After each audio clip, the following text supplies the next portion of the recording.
السلام عليكم، أهلا بكم في قناة المثلث الأحمر. لا تنسى الإعجاب بالفيديو والاشتراك في القناة لكي تصلك فيديوهاتنا. انتشرت حالة من الجدل في الساعات الماضية على مواقع التواصل الاجتماعي بعد تداول أنباء حول طلاق الفنان أمير عيد وزوجته ليلى الفاروق.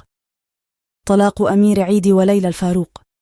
انتشرت أنباء حول طلاق أمير عيد عن زوجته الفنانة التشكيلية ليلى فاروق بسبب نشر ليلى صورة لها برفقة أحد الأصدقاء، مما تسبب حالة من الجدل حول انفصال الثنائي.